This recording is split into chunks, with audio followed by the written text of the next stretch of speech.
I couldn't escape my origin. So my paper, or actually my PhD study is focused on contemporary theatre written about Iraq and from Iraq. My paper here is part of my PhD study. And as you can see, it's experimental theatre in Iraq. I'm tackling two main plays by Karim Chithir, The Masks, and the latest play of Bassem al-Tayyib, Zayda. My paper is going to take these main bullet points: introduction, Karim Chithir play, Bassem al-Tayyib play, and then a conclusion. A very short story, historical fact about Iraqi theatre. Iraqi theatre started in the around 1880, when churches in the north of Iraq, Mosul, started to have performances to kind of preach Christianity to people. Later on, Iraqi theatre during the mid-20th century started to be purely political. All theatre, all production of theatre in Iraq was mainly political, tackling issues related to humanity and conditions of life in Iraq.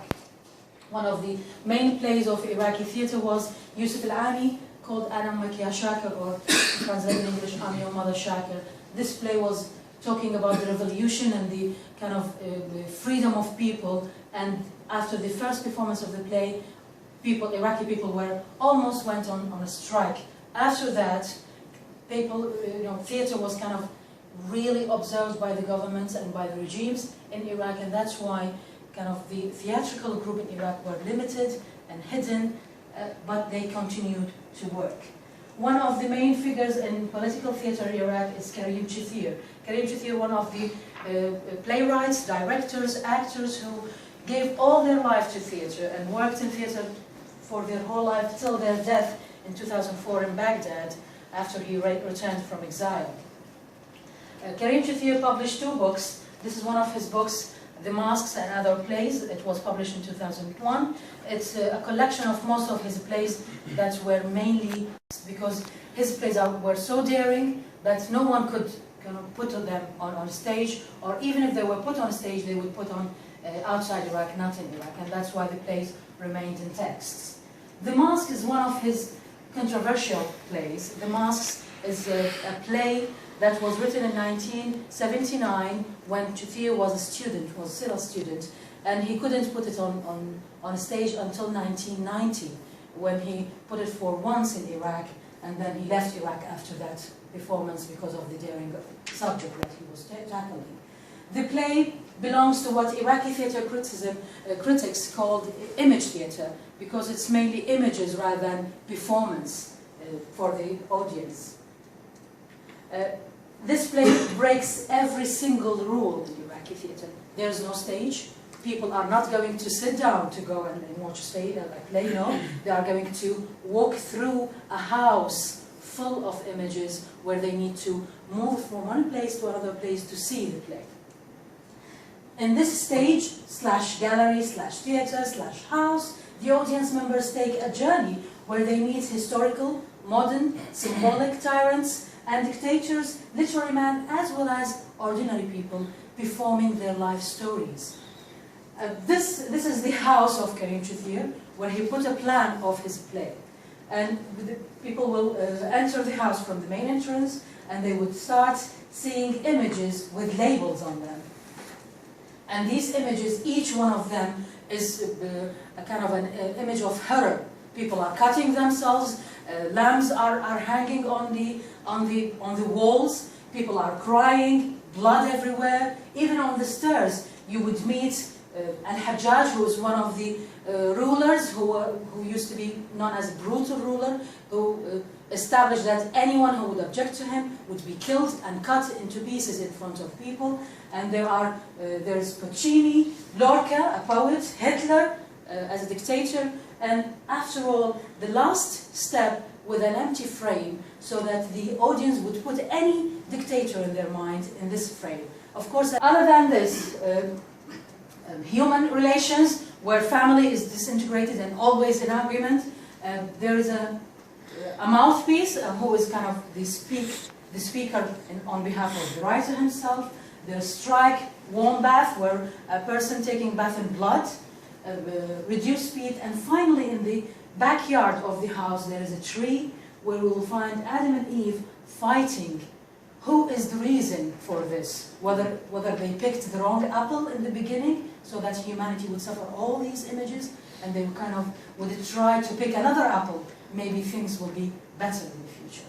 And that's the masks, which was performed in 1990 in Iraq for one performance only. After that, Miriam couldn't stay in Iraq anymore, and he left Iraq to live in Canada until 2004, when he returned and died in Baghdad of a heart attack because of what he had seen in Baghdad.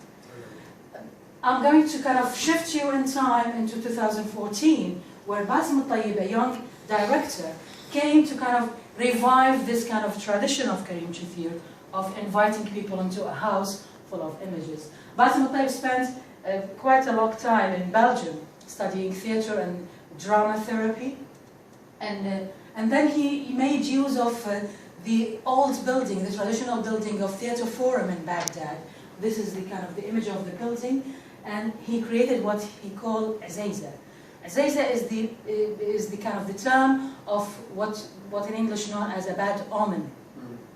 And this production was created in 2014, April, and Basim Tayyib worked on it for a whole year to finalize his play Azayza. These are images of the actual performance of the play. The play is of many different episodes and tales. Each is told in a space of this house, in a room of this house, where the participants or the audience would come and kind of choose which room they would like to go for and what kind of story they would listen to. Some of the rooms will allow only one audience member to come and meet the performer or the actor and talk to them and ask them. Azayza is a kind of a spell in Iraqi tradition. We know that if a house has Azayza, then there's a kind of a spell cursed on this house, and it brings all the troubles and miseries to that house. So we need to find Azayza and take it out so that the house would live in peace. Azayza normally is a kind of a bone that is cast with a kind of a spell or a kind of a prayers that cause problems. These are the episodes that you might find in Azayza. A message to a director where the actor is actually writing a very angry message to the director, telling him that I don't want to play in your episode, in your play. This is a rubbish play. All the main actors are taking advantage of small actors, and I want to stop. Which is one of the actual performances of the play. A young man's suicide. A man is deciding to commit suicide because simply he doesn't want to die in an explosion in Baghdad. A female suppression where a woman is in the kitchen cutting vegetables, but each vegetable represents a woman. This woman wants to study, so we need to cut her. This woman wants to choose her husband, so we need to cut her. This one wants to speak out, so we need to cut her. These kind of ironical images of people who are going to listen to that woman talking about her fellow woman and kind of being aggressive to them. 3D is a kind of a room where there's a silent performance going on, and the audience will go through and look at the explosions with really loud voices and other things going on in Baghdad, and they could not speak about it. Another episode, Baghdad the Dream, where one audience member is allowed to go into a room where he would find flashes asking him, do you want Baghdad to be beautiful? Do you want Baghdad to be peaceful? Do you want to have freedom? And suddenly there's a question, do you think there's one person who is going to do that? Who is this person? And suddenly the audience member will go inside a room where the lights will go on, and the audience member will find himself in a room full of mirrors, looking at himself. You are the one who is going to do that. You are the one who is going to change, so you need to act. Don't stop anymore. Spontaneous opinion is another episode. Prediction, where a woman is kind of predicting what's going to happen in Baghdad in 50 years to go, or in a century to go. All of them are ironical, all of them are comic. You will kind of laugh at them and then leave crying because of what is going to happen in your life. The change hairdresser, when two audience members will come into a hairdresser where the two actors are going to take turns in changing your look. and then at the very end, they will take off all the makeup that they would put on you and tell you, you just need to smile. That's all. This is what's going to have to give you a new look. So this is the kind of the plays that I'm talking about. Plays that break the rules of sitting and watching performers. This is what Iraqi experimental theatre is trying to give to the audience in Iraq. This will lead us to kind of raise the questions by Jennifer Dolly when she says, does the feeling of come from inside the spectator or from the art of the work? Does an artwork represents feeling? Whose feelings is that? The artist or the viewers? Does a work make feeling? How? One of the reviewer of these plays says that in these plays they prevent man, referring to a member of the audience, from escaping her or her reality, no matter how shattering it could be. When you are walking inside a room where there's only you watching the play, you cannot escape, you cannot avoid, you cannot shut your eye, you need to react, you need to do something about it. In the Western term, lately there was this term of immersive theatre. According to Josephine Macon, immersive theatre is to diverse events that assimilate a variety of art forms and seek to exploit all that is experiential in performance, placing the audience in the heart of the work. Within immersive theatre, there has been a recent upsurge in imitate encounters in the performance experience, which explores the direct connection between performers and audience members, space and individual interaction. This is the kind of the definition of immersive theatre. Yet, Iraqi playwrights, those Iraqi men I'm talking about, they didn't know about immersive theatre. Jafir simply believed that any place is suitable for a theatrical performance, as long as there is a possibility to manipulate the space, making use of its content, that's theatricalizing the space. This does not mean to delete its feature, it rather means to give it a new feature. In this case, the audience becomes a main element of the performance, and involved in it. The audience moves with the actor and the action inside the performing spaces.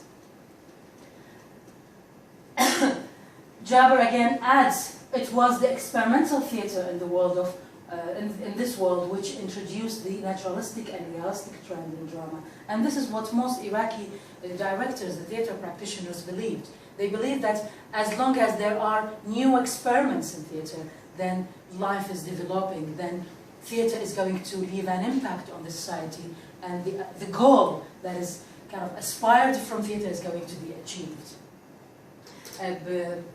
D. Hayden, in an article about experimenting one-to-one performance, explained that this form of art is going to shift the traditional performer-spectator divide, can quite radically reallocate the audience's role into one that receives, responds, and to varying degree restores their part in the shared performance experience.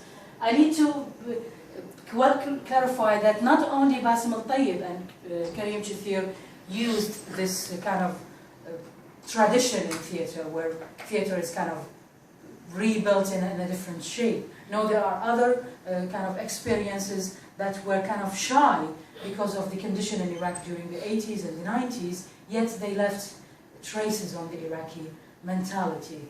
And that's it. Thank you very much. And I would love to hear if you have any questions, and I would love to answer them.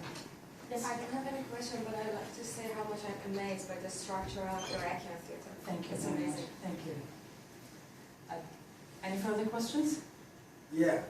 I want to know whether the experimental theatre,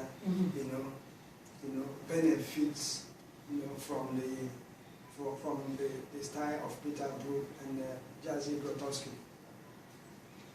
Well, I don't think Iraqi practitioners, theatre practitioners, are in quite awareness of what is going on outside Iraq. Because Iraq has been, had lived in a kind of an enclosed